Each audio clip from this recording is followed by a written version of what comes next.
What's going on, everyone? Chris back again with episode 12 of the match analysis series.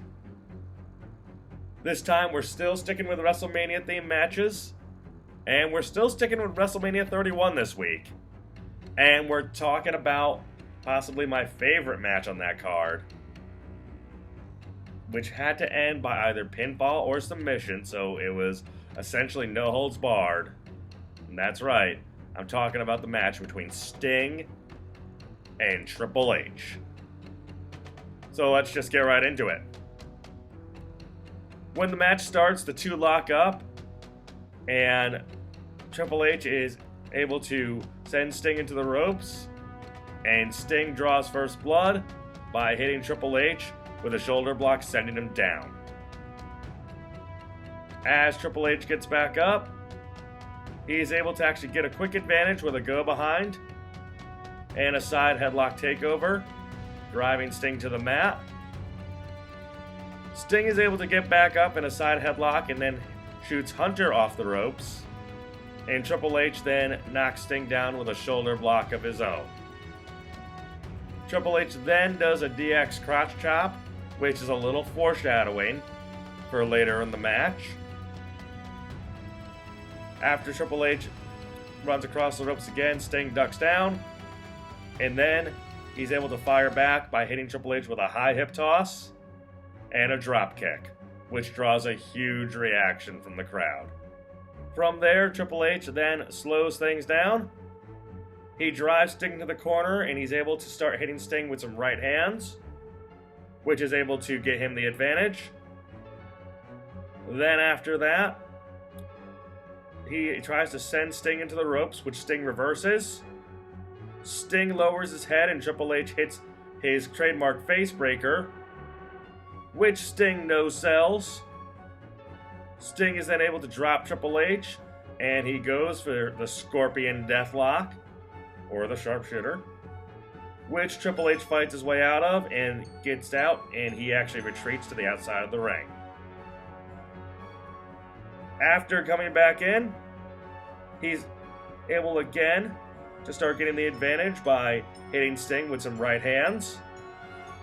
He drives Sting into the corner and tries to send him to the other corner, but Sting reverses the whip, and Triple H actually takes his trademark over-the-top rope bump to the outside.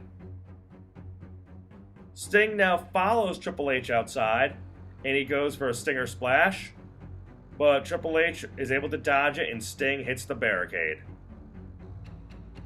After that, Sting is sent into the steel steps by Triple H, and as Triple H gets back in the ring, when Sting tries to crawl back in, he gets met with a couple stomps on the apron, and then he's brought back in by a suplex from Triple H.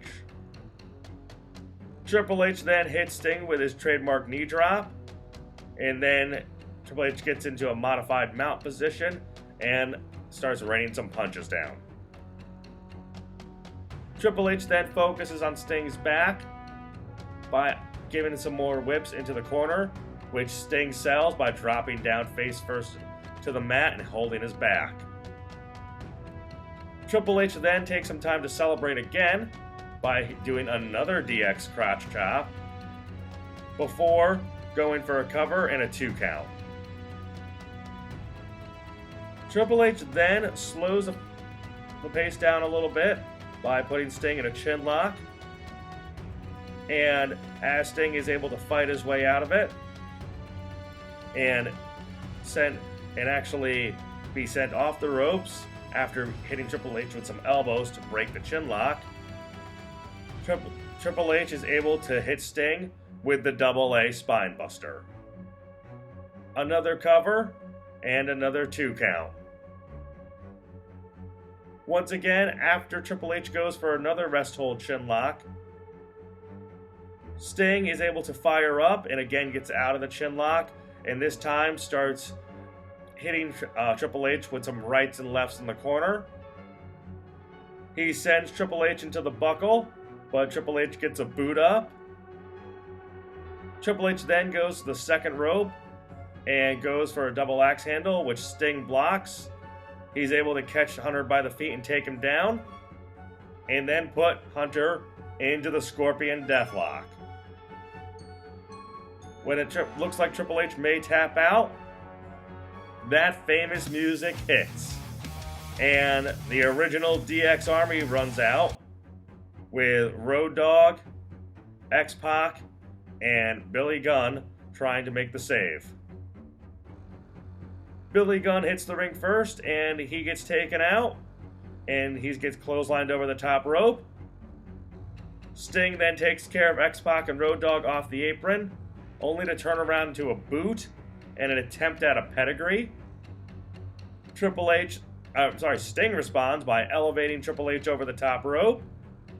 So now all of the DX Army is on the outside. So Sting hits the top rope and does a diving crossbody onto all 4 members of DX. He brings Triple H back into the ring, and as he gets back into the ring, he gets distracted by Billy one more time. That gives Triple H the opportunity to hit Sting with a pedigree, a cover, and a kick out. Triple H then goes underneath the ring to grab his sledgehammer, because again, it's no holds barred. And right when it looks like all hope is lost, some different music hits, and the original members of the NWO come out to assist Sting. Now, looking past the obvious lack of logic here, I'm just going to stop the review really quick and talk about why this makes no sense, because in WCW, when the NWO was at its peak, their main foil was Sting. Sting was the main guy besides Lex Luger who was representing and defending WCW and was always the biggest thorn in Hogan's side. So, ignoring that lack of logic, this was one of the most memorable moments in WrestleMania history for me. So as they come down the aisle, and they take their time coming down the aisle, DX and the NWO square off, and then the fight is on, and a brawl that everyone wanted to see in 1998 is now taking place in 2015.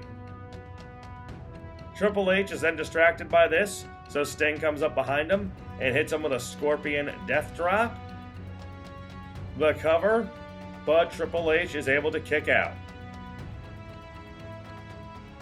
Sting then puts Triple H back into the Scorpion Death Lock, and while Triple H reaches for his sledgehammer to get out, Hogan yanks the sledgehammer away, and it looks like Triple H might be screwed, but he's able to get to the ropes.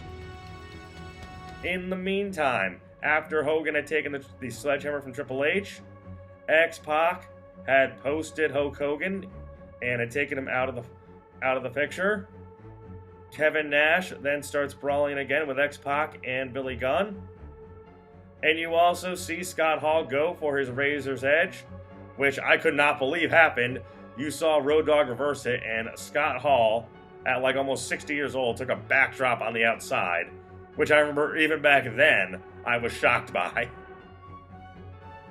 Sting goes for the Scorpion Deathlock one more time, but this time he turns around and he's met in the ring by Shawn Michaels, one of the other founding fathers of DX, and is hit with Sweet Chin Music. Triple H goes for a cover, but there's another kick out, and the crowd now is going insane. Sting and Triple H are now both doing a double down spot, and Triple H is crawling over and is handed the sledgehammer by Billy Gunn.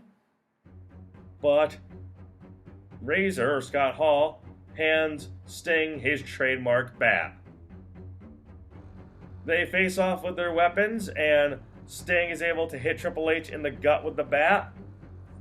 He then is able to chop the sledgehammer handle in half from Triple H, so Triple H is realizing his weapon's no good, temporarily.